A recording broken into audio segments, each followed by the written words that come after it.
Goddag og velkommen til Lake Kuyuchuk her i Kars-området. Jeg hedder Dennis, og jeg er fra København i Danmark. Jeg er på ingen måde interesseret i fugle, eller klog på fugle, eller dygtig på det område, men jeg er af ren tilfældighed havnet i det her område, hvor det lige nu begyndt at regne, og det tordner lidt i baggrunden. Men her er utrolig smukt, og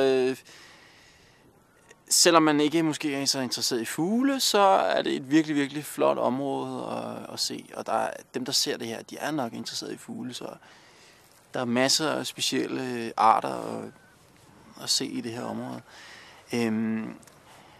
Ingen, der lige nu står og filmer det her, de forstår, hvad jeg siger, så det er en lidt underlig følelse. 13 kilometer fra den armenske grænse, det ligger den vej. Fantastisk område, og virkelig anbefaler jeg at komme her. Vi ses.